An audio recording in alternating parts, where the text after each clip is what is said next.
Chinese बहू। Chinese बहू हमारी याद तो है ना आपको? भूले तो नहीं ना? हाँ भाई, थोड़ी देर में ही सही, लेकिन चाइनीज बहू की कहानी आ ही गई। क्या हो रहा है ये देश में? चाइना ने तो आतंकी मचा रखा है। अरे क्या हो गया? क्यों चाइना को कोसता रहता है?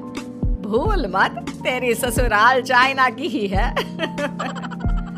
हाँ माँ, पर ये देखना, लड़ाई झगड़े, ये बीमारी, ऊपर से ये देश कितना चालाक है। अंदर न जाने क्या क्या करता रहता है। तभी अंदर से बहू की चिल्लाने की आवाज आती है। अरे क्या हो गया बहू, क्यों चिल्ला रही है? माँ जी, ये देखिए, ये रूस ने यूक्रेन की हालत क्या कर दी है। ऊपर से चाइना में दोबारा लॉकडाउन लग गया है। माँ जी, अब क्या किया जाए? अरे तो तुम लोगों को क्या परेशानी हो रही है, मैं तो यही नहीं समझ पा रही हूँ। वो क्या है ना माँ, हम लोग चाइना जाने की सोच रहे थे। सांगसू के भाई की शादी है। तो क्या? अरे कौन सा उन लोगों के यहाँ भाई घोड़ी चढ़ता है जो बहन काजल लगाकर नेक लगी। माँ जी, उसकी आंखें बहुत छोटी छोटी है, उसमें या तो पुतली रह सकती है या काजल। साले की पुतली निकाल कर काजल लगा दो, अंधा कहीं का। क्या क्या बोले तुम मेरे भाई के बारे में? अरे नहीं नहीं बहू, वो तो बोल रहा था कि तुझे नेक मिल जाएगा। बहन है ना तो उसकी। नहीं नहीं माँ जी, मैं सब समझती। ये मेरे भाई का मजाक बनाते रहती। कितना शीरा है मेरा भाई, बिल्कुल छिपकली जैसा। नहीं नहीं बहू, सीधा गाय जैसा होता है। सही पकड़े हैं माँ जी। हाँ, तो मेरे भाई की शादी है, मैं चाइना जरूर जाऊंगी। तभी एक पड़ोसन आ जाती है। अरे नहीं नहीं बहू, तू कहीं ना जा। हम लोगों का मन कैसे लगेगा तेरे बिना। ले बहू, तेरे भाई के लिए ये शॉल रख ले, हमारी तरफ से गिफ्ट कर देना। अरे सब कितने अच्छे हैं। मेरी चाइनीज बहू को कितने प्यार से तुम लोगों ने एक्सेप्ट कर लिया। सच में बड़ी भाग्यशाली हूँ मैं। कैसी बात कर रही है? ये तो हम लोगों के देश की एक खूबसूरती है कि हर किसी को दिल से अपना लेते हैं, बस वो भी दिल से हमें अपना समझे। कैसी बात कर रही है आंटी जी? मेरे लिए आप सब सासू माँ जैसी ही हैं। मुझे भारत बहुत अच्छा लगता है, ये सबसे अच्छा देश है। मेरा भारत महान। वैसे भी लड़की की शादी जहाँ होती है वो तो वहीं की हो जाती है ना। जीती रे बहू, सही बोल रही है। औरत तो होती ही पानी की तरह है, जो जहाँ जैसे रखे वैसे ही शेप ले लेती है।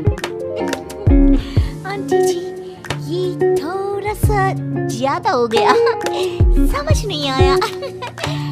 नो प्रॉब्लम, तो चाय बना कर लाती हूँ। फिर क्या, वो दिन भी आ जाता है जब बेटे बहू को चाइना जाना पड़ता है। वहाँ जाकर बहू का भाई कहता है, मेरे बहन आ गए, मेरे बहन आ गए।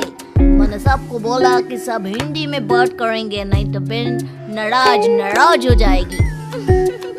थैंक्स बॉय, हिंदी मेरी भाषा है यार, मुझे उसमें बात करना अच्छा लगता है। आपने जीजा जी से मिलो। बहन तुम अंदर चलो। सभी बहू को अंदर लेकर चले जाते हैं, लेकिन सांगसू का पति, वो तो बेचारा चाइना के ससुराल की आंगन में अकेला खड़ा रहता है। काफी देर तक जब कोई उसे नहीं पूछता तो वो माँ को घर पर फोन करता है। हाँ बेटा, पहुँच गए ना कुशल मंगल? हाँ माँ, लेकिन सांगसू पता नहीं कहाँ है। वो तो अंदर गई है, तब से बाहर आई ही नहीं। अरे कैसे बात कर रहा है?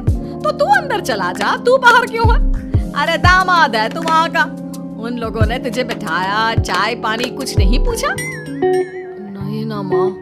तभी सामने से सांगसू आती है। क्यों आप अभी तक तैयार नहीं हुए? और ये बैग लेकर क्यों कमरे से बाहर आए? इसे वहीं रख देते। कमरा? कौन सा कमरा? अरे कैसी बात कर रही हो? जब से तुम अंदर गई हो मैं बाहर ही तो खड़ा हूँ। बहू को बहुत हैरानी होती है और गुस्सा भी आता है। तभी उसका भाई और माँ आ जाते हैं। और सांगसू, अंदर खाना लग गया है। पहले ये बताओ कि मेरे पति को किसी ने खाना या पानी क्यों नहीं पूछा? वो भारत से ससुराल पहली बार आया है, वो भी मेरे कहने पर। उनकी इज्जत क्यों नहीं की? देख बेटी, तूने जबरदस्ती जिद में शादी की थी तो हम लोगों ने कर दी, लेकिन अब तुम ये सोचो, पूरी चाइना में मैं इस इंडियन को अपना दामाद बताऊं? So sorry। हाँ सक्सू, और तुम भी चुप रहना, नहीं तो वो लोग मेरी शादी तोड़ देंगे। ओह, ऐसी बात है। कोई बात नहीं, मैं बाहर होटल में रह लेता हूँ, तुम वही करो जो ये लोग चाहते हैं। कैसी बात कर रहे हो? शादी के बाद पति जैसा भी हो, जो भी हो, पति होता है। वैसे भी तुम्हारे पूरे परिवार ने, सबने बिना सोचे मेरा साथ दिया, मुझे एक्सेप्ट किया, प्यार किया। मैं अपने देश में आपको अकेला कैसे छोड़ सकती हूँ? ये हिंदी फिल्म का ड्रामा बंद करो, मैं अब ये बर्दाश्त नहीं करूँगी। चुपचाप अंदर चलो, नहीं तो ये शादी वादी यहीं खत्म करके इसे अकेले ही इंडिया जाना पड़ेगा। कैसी बात कर रही हो माँ? ये मेरे पति हैं। नहीं था, हम लोगों ने यहाँ वकील को बुला लिया है, जिसके बाद अब तेरा तलाक करा के हम यहाँ के चाइनीज लड़के से तेरी शादी करा देंगे। अरे कैसी बात कर रहे हो? हम तो यहाँ तुम्हारी शादी के लिए आए थे। नहीं नहीं, मैं सांगसू के बिना नहीं रह सकता हूँ। हाई वोल्टेज ड्रामा होने के बाद से ही सारा माहौल खराब हो जाता है कि तभी एक लड़की आती है। मैंने सारा इंतजाम कर दिया है, सांगसू की शादी का मंडप परसों लग जाएगा। तब तक इसके पति को कमरे में बंद कर देते हैं। सभी सांगसू के पति का हाथ बांधकर उसे कमरे में बंद कर देते हैं। ये क्या कानूनी है? हम लोग मेरे पति के साथ ऐसा नहीं कर सकते हैं। मैं किसी से शादी नहीं करूंगी, ये साफ बात है।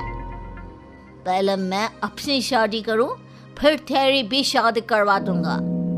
सब कुछ तय हो जाता है, भाई की शादी हो जाती है। फिर वो दिन भी आ जाता है जब सांगसू की शादी वो लोग जबरदस्ती करने के लिए उसे मंडप पर ले जाते हैं। ऐसा मत करो, ये मेरी बीवी है। मैं किसी से शादी नहीं करूंगी। कैसे नहीं करेगी शादी? शादी तो तेरा बाप भी करेगा। हो, मैं करूंगा शादी। प्लीज कोई मेरी शादी किसी अच्छा औरत से करवा दे। जाओ, बिल्कुल जाओ। फिर माँ सांगसू और उसके पति से कहती है, तुम लोगों का बच्चा मेरे कैद में है। अगर तुम लोगों ने कोई भी होशियारी की तो मैं इस बच्चे को मार दूंगी। दोनों माँ का रूप देखकर हैरान हो जाते हैं। बच्चे की खातिर दोनों शांत हो जाते हैं और शादी की रस्में शुरू हो जाती है कि तभी सांगसू की सास पुलिस के साथ आ जाती है। ससुर माँ आ गई, मेरी माँ आ गई। माँ प्लीज हम लोगों को बचाकर वापस ले चलो।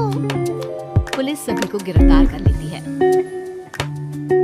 बेटी के बच्चे को मारने की धमकी तो कोई चुड़ैल ही दे सकती है। अरे तो ये चुड़ैल ही तो है। ये सही बोल रहे हैं, ये औरत किसी चुड़ैल से कम नहीं है। तभी उन लोगों का बच्चा भी आकर सांगसू के गले लग जाता है। माँ, तू सही समय पर आ गई, लेकिन तुझे कैसे पता चला कि यहाँ ये सब हो रहा है? बेटा, ये चाइनीज लोग ना होते ही धोखेबाज हैं। इन लोगों पर मुझे भरोसा नहीं था, इसलिए मैंने तेरे फोन को हमेशा के लिए मेरे फोन से अटैच कर दिया था, जिससे तेरे आसपास होने वाली सारी बात मैं सुनती रहूं। उस दिन भी मेरी तेरी बात हो रही थी तो तेरा फोन ऑन था, मैं सब समझ गई थी। मुझे माफ कर दो। नहीं, बिल्कुल नहीं। चलिए माँ जी, इंडिया वापस चलते हैं। आज के बाद मैं यहाँ कभी नहीं आऊंगी।